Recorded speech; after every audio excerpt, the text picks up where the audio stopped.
I guess maybe just to start things off, tell us what you're seeing on the ground there as it pertains to demand for the semiconductor space.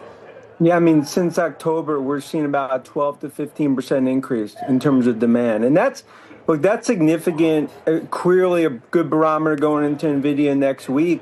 But I think it just shows these enterprise use cases are exploding.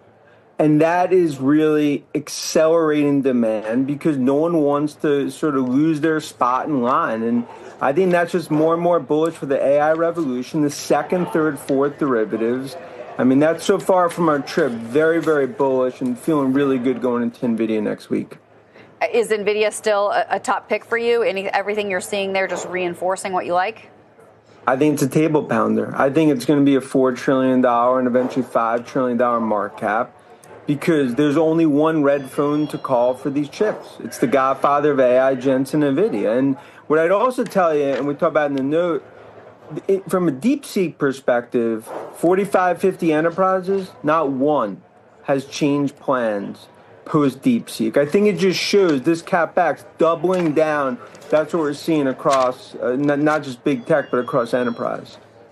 Dan, there were some takes last week on this AI summit in Europe where some of the survey work being done had some constituents saying, yeah, we're curious, but we're not seeing outright value on these investments quite yet. Where do you think AI, how much of IT budgets does it make up and how much could it get to? Yeah.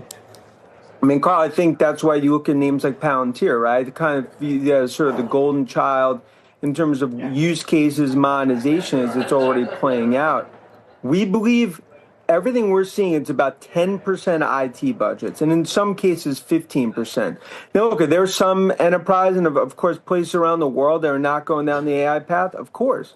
But they're going to have to delay their initiatives for, I'd say, 12, 18 months, because right now, demand's outstripping supply 15 to 1.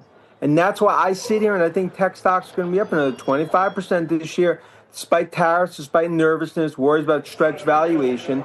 I think Street is massively underestimating what demand looks like in this AI revolution, second, third, fourth derivatives. And so if demand is going to be that strong, and you just mentioned tariffs, I mean, do you think tariffs are somewhat of a non-issue, meaning you're just going to pay what you have to pay because you need these chips to do what you've planned to do?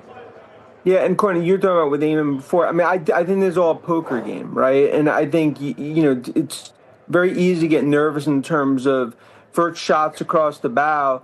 I don't believe it's going to massively impact the chip and overall AI revolution. I think there's also going to be some gaps in terms of whether it's Apple, Tesla, potentially, some opportunities that they could ultimately not really even be impacted by some of the tariffs as this all plays out. But what we're seeing here in Asia, less nervousness about tariffs than maybe even 6 weeks ago. And that's bullish when you look at this relative to overall demand and what's going to really be a game of high-stakes poker between DC and Beijing. Finally, Dan, you mentioned Apple. We're on the lookout for this newest member of the family announcement. Any clarity in your mind what we should expect? Yeah, look, I think it's another product that's going to just fuel more and more of what I believe is just a broader, not just upgrade cycle, but Apple is going to continue to see this renaissance of growth.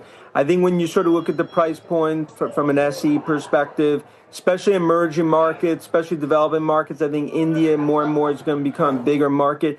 This just shows Cupertino is not just going to play on the high end. They're going to focus on middle market. They're going to focus on rolling out Apple Intelligence. We think that China really soon with Alibaba as a partner. And that's why, look, haters will hate in Apple, but the first one to hit $4 trillion will be Apple, in our opinion, followed by Nvidia. Nvidia's Blackwell GPUs are still in high demand, and despite DeepSeek fears, supply is having trouble keeping up with demand. According to Wedbush analysts, corporate AI users are sticking to their AI deployment plans without any delays or modifications related to DeepSeek. After speaking with corporate artificial intelligence buyers, Wedbush, led by analyst Dan Ives, asserted that there is still a high demand for Nvidia's next-generation chips. Customers support the company's leadership in that industry because they prioritize secure allocations and are unwilling to risk losing their business. According to the investment firm, artificial intelligence will account for 10% to 15% of IT expenditures by 2025, signaling continued industry expansion. Capital expenditures by large technological companies, which are frequently referred to as the Magnificent Seven, are predicted to rise by $100 billion to $325 billion in the upcoming year. Wedbush noted that the importance of basic hyperscale AI solutions in IT businesses is growing. Companies like Google, Amazon, and Microsoft are focusing on software-driven AI applications as their operations expand. Wedbush sees no significant barrier to AI adoption in the existing trade dynamics, notwithstanding the geopolitical tensions between the US and China. Instead, the business noted that, in contrast to some market concerns, the DeepSeek scenario has raised AI investment as 2025 draws near.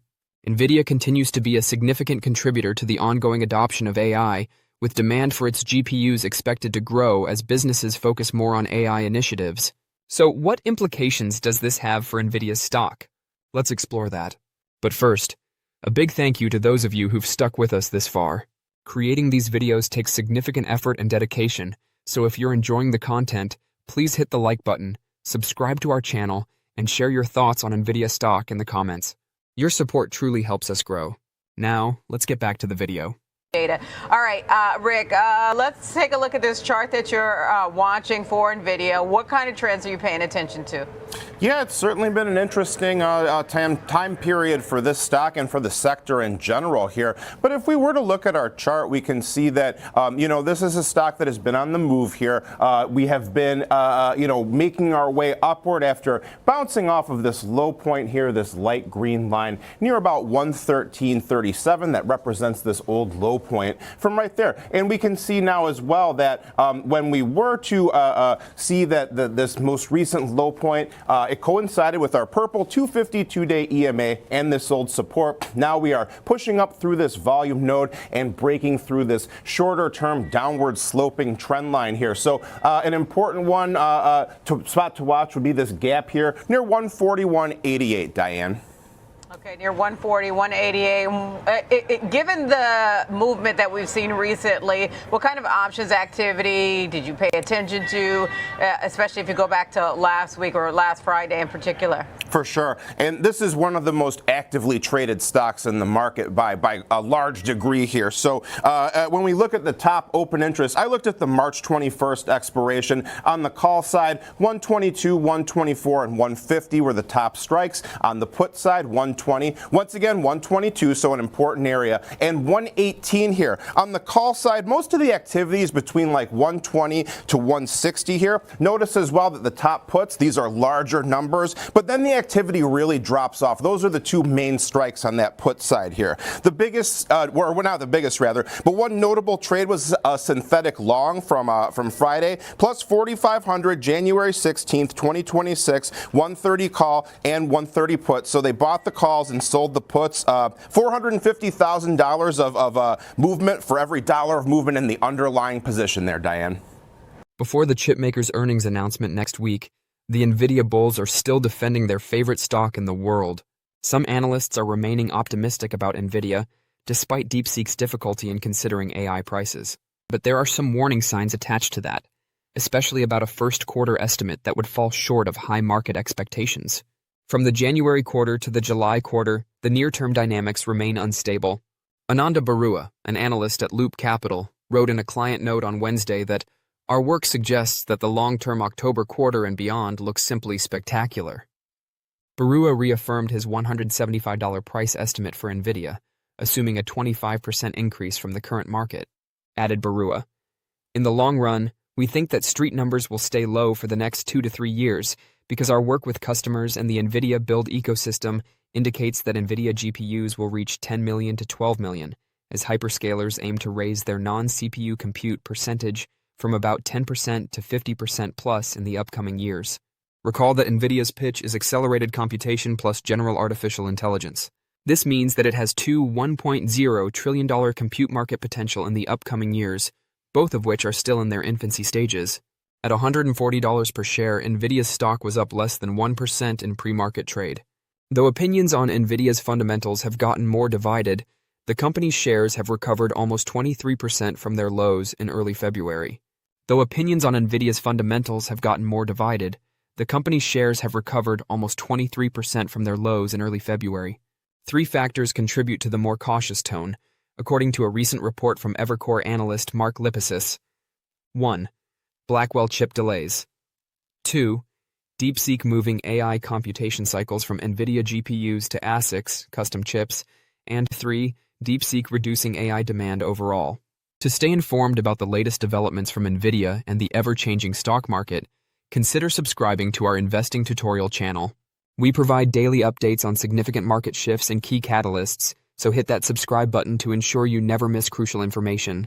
We'd love to hear your thoughts on Nvidia stock, so please share your opinions in the comments below. Now let's dive into today's video. Now to take us through an example trade. For that, we've got Tom White, senior options contributor and co-host of Fast Market. So, Tom, in the context of the price action that we've seen recently from Nvidia, and given that we've got their earnings still coming up, how would you structure an example trade?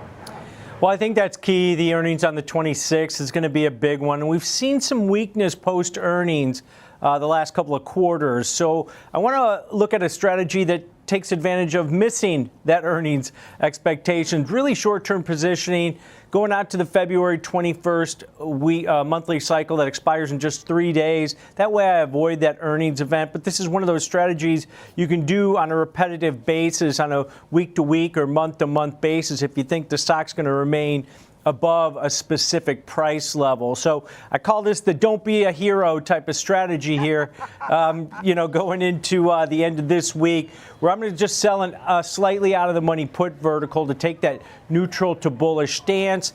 February 21st monthly cycle, sell the 140 put, and then against it, because I want to stay risk defined, buy the 135 strike put. So a short $5 wide, neutral to bullish put vertical. I'm going to collect roughly, if the stock opens up around 141, you can probably collect about $1.60 credit. That's what you can make on this trade. You've got $340 in risk, but if you collect that $1.60 credit, take your break even all the way down to 138.40 over the next 3 days. So really short-term positioning on this one. You've got higher probabilities of success, over 60% that it's going to remain above that 138.40 break-even level. And like I said, this is one of those strategies, even going into earnings or after earnings, selling out of the money put verticals if you feel like you've missed this 15 to 16% snapback rally that we've seen so far this month in February. This is a type of strategy that takes advantage of it.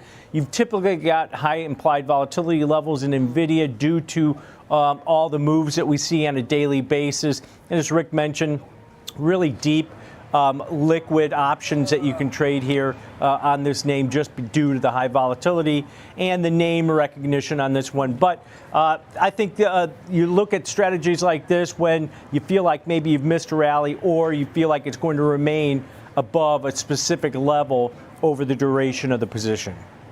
In late January, China-based DeepSeek shocked the market by revealing RI, an AI model that performs similarly to ChatGPT, but at a lower cost. In contrast to the hundreds of millions of dollars spent at US-based startups like OpenAI and Anthropic, RI reportedly cost $5.6 million to construct a base model. Immediately, concerns grew that American businesses were splurging on Nvidia chips and other AI infrastructure. According to Snowflake's Snow CEO Sridhar Ramaswamy, it was conventional thinking throughout the previous year that only a small number of organizations would be able to train incredible models. In recent weeks, DeepSeek has dispelled that notion by claiming that they can train a model for $6 million. Despite some hesitancy about the immediate future, the street has continued to support Nvidia in the lead-up to its earnings report on February 26th.